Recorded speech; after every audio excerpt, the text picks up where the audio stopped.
Livro Fonte Viva, Espírito Emmanuel, Psicografia Francisco Cândido Xavier. Capítulo 95, Vê e segue.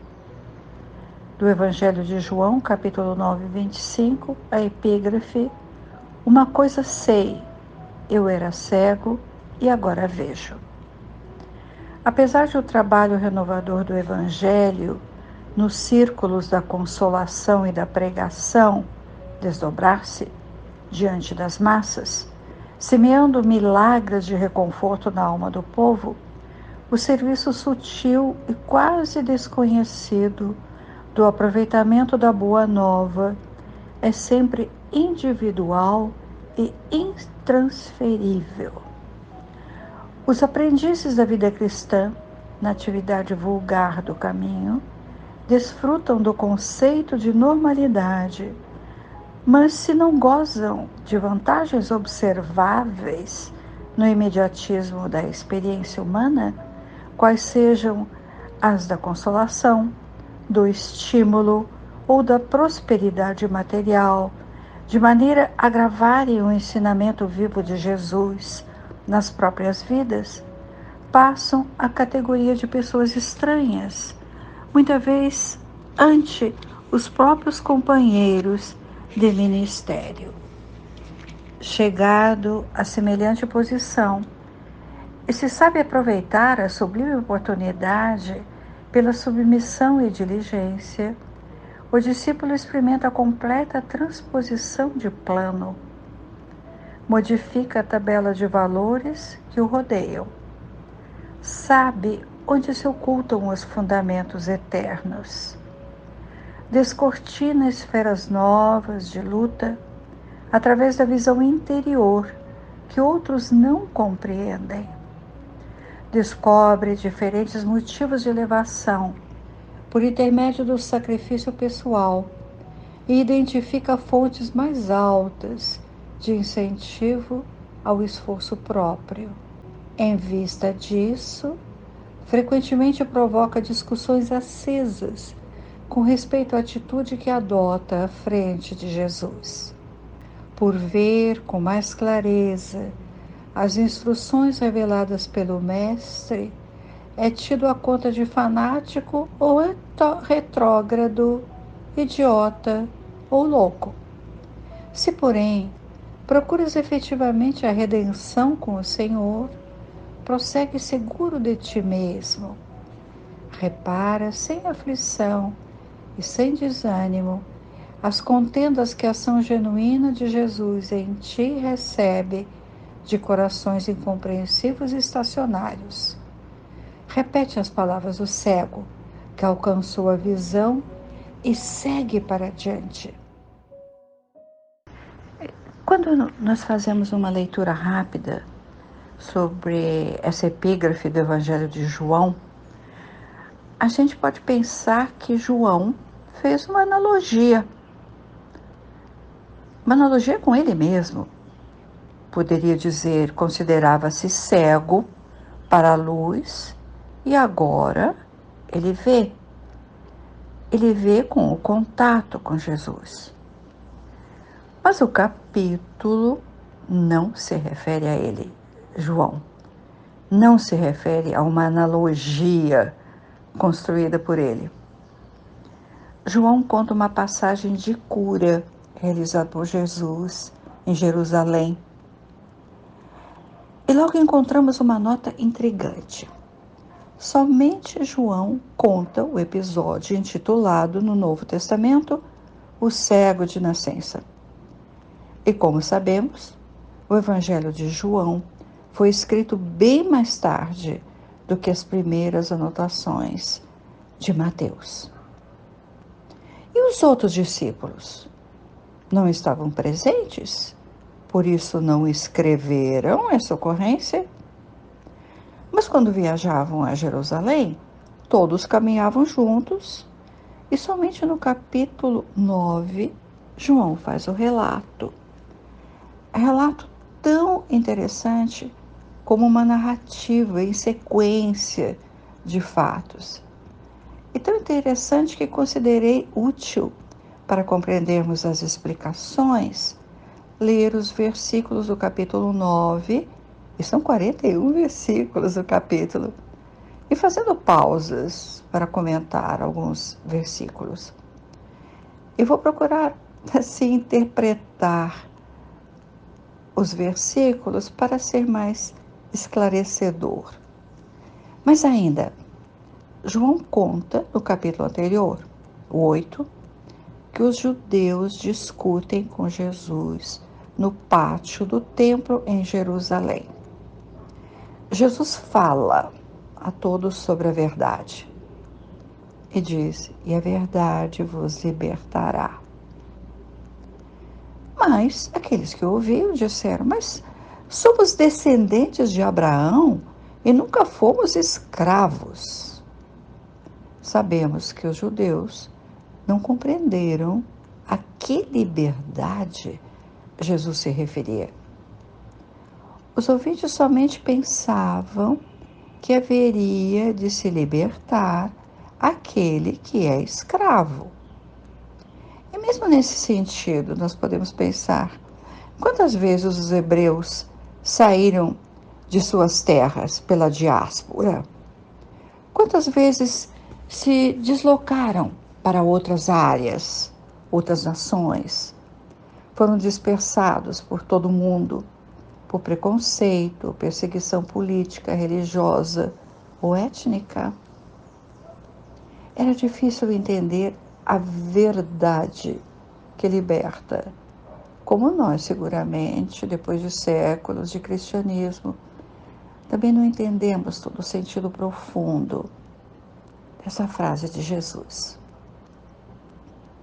E no templo, como consequência da fala de Jesus, pegaram então em pedras para atirar sobre ele, mas Jesus escondeu-se e saiu do templo. Saiu do templo e, ao sair da cidade com seus discípulos, pela porta de Siloé, passando, vê o cego de nascença e faz questão de curá-lo, mesmo sem que o cego pedisse. Assim começa o capítulo de João. E passando, viu um homem cego de nascença. E acrescenta depois que ele era conhecido por esmolar na porta de Siloé. Perguntaram-lhe seus discípulos, dizendo: Rabi, quem errou, ele ou seus pais, para que nascesse cego? Queriam uma explicação. Não pensavam em cura naquele momento. Os filhos seriam castigados pelos erros de seus pais? Os filhos pagavam por seus pais? Ou o resgate é cobrado exclusivamente àquele que errou? Por isso a pergunta dos discípulos: quem errou? Ele mesmo ou seus pais? Mas então já tinha uma vaga ideia de vidas múltiplas, de reencarnação? Porque se ele já nascera cego, só poderia ter cometido o erro em vida anterior. Jesus não corrige, confirma-lhes a certeza ou a pergunta. Nem ele errou, nem seus pais, mas para que se manifeste nele a ação de Deus. Pastorino, ao falar sobre essa passagem, diz: a cegueira atual daquele mendigo cego. Então, a cegueira atual não é o resgate de erros seus de vidas anteriores, não é kármica, mas também não é resgate de culpa dos pais. Jesus não diz que todo sofrimento era castigo. Ele inspira os discípulos a compreenderem que era uma aprovação para avanço mais rápido daquela criatura. E Pastorino chama isso de aguilhão evolutivo. Outro versículo. Dizendo isso, Ele, Jesus, cuspiu no chão e fez lama com o cuspe e ungiu sua lama sobre os olhos do cego e disse-lhe: vai lavar-te na piscina de Siloé. Ele foi, pois, lavou-se e regressou vendo. Agora começa a reação dos vizinhos. Não é aquele que sentava e mendigava? Não, não é. Mas é parecido com ele. Embora o ex-cego dissesse: sou eu. Continuando a narrativa. Os vizinhos, espantados, disseram: como te foram abertos os olhos? Um homem chamado Jesus fez lama com cuspe, me ungiu, lavei-me e vi. Onde está ele? Não sei. O cego conta com palavras simples, o ex-cego, resumidas, mas com um toque de emoção. Os vizinhos e parentes estão em choque pelo inesperado e resolvem levá-lo aos chefes da religião, aos fariseus, todo-poderosos. E foram no próprio sábado em que se dera o fenômeno. Levaram esse cego pelas escadarias do templo e ele não cabia em si de alegria por ver as maravilhas do sol. Queriam levar também o curador, aquele Jesus de que ele falava, aquele homem. Ele responde: não sei. Os fariseus duvidaram e o beneficiado repetiu a narrativa. Mas quando aconteceu isso? Não respeitou o sábado. O homem que curava não era de Deus. E perguntaram a opinião do ex-cego, que foi franco: é um profeta. Mas foi uma farsa. Ele se dizia cego de nascença. E onde estavam os pais para confirmarem isso? Apresentaram-se os pais. Aquele era o filho deles e realmente nascera cego. Ele que responda o que aconteceu. Tem idade suficiente, disseram os pais. Assim eles disseram, com receio das represálias dos fariseus, porque podiam ser excomungados do templo, se aceitasse que Jesus era o Cristo que curava. Voltam-se para o ex-cego. A cura foi feita no sábado. É errado. Ele responde, o ex-cego: se é errado, não sei. Uma coisa sei. Eu era cego e agora vejo. O interrogatório continuou. Se esse homem não fosse de Deus, não poderia fazer nada, responde o ser cego. O descontrole dos fariseus aumentava com as respostas. Qual era a solução?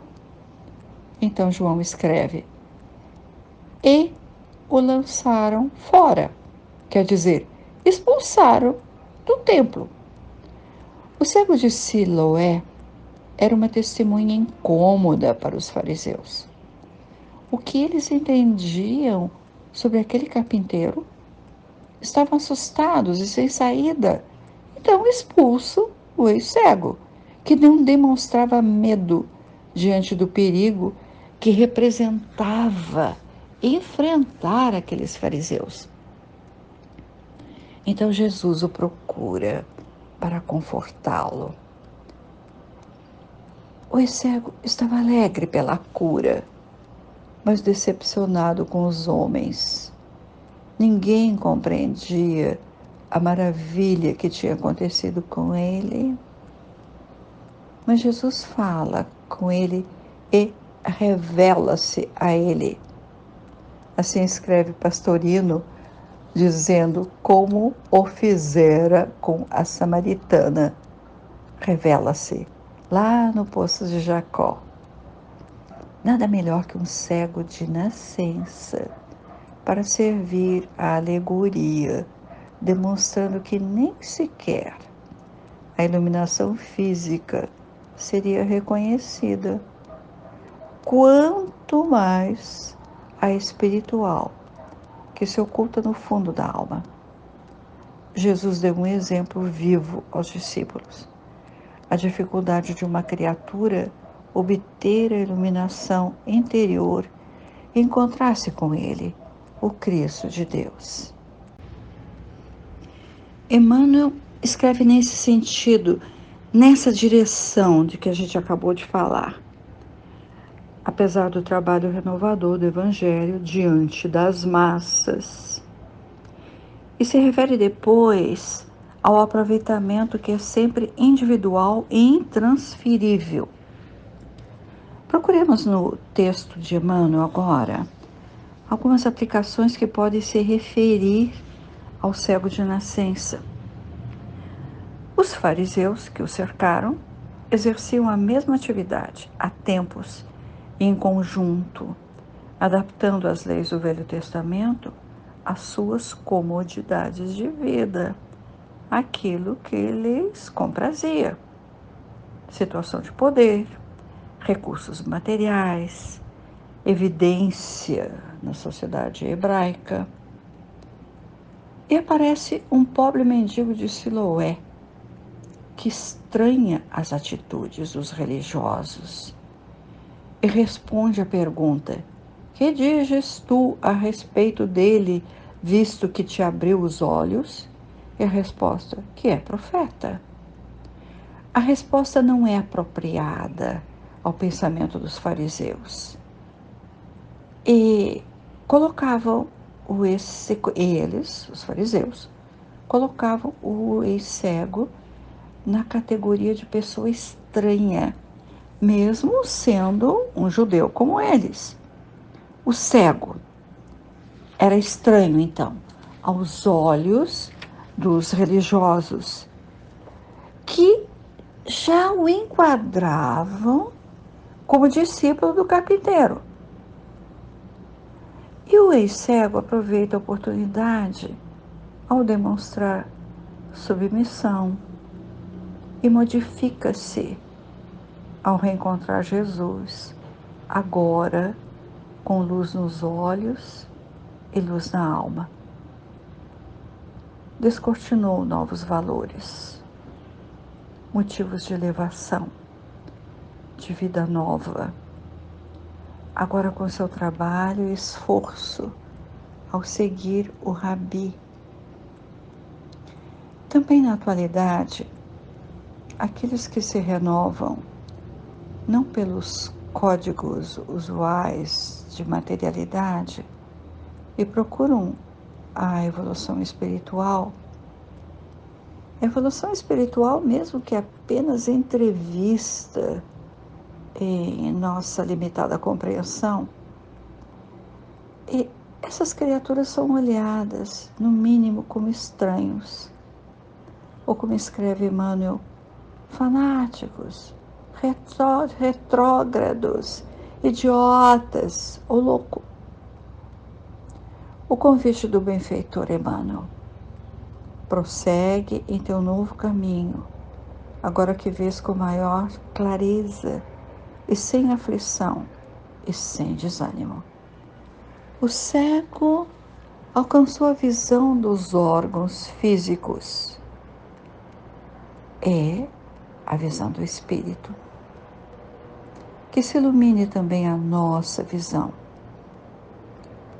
Chegará o tempo para todos, para os corações incompreensivos, estacionários, que diante do aproveitamento individual, um dia verão e conhecerão valores para a eternidade, assim como nós procuramos ver e reconhecer.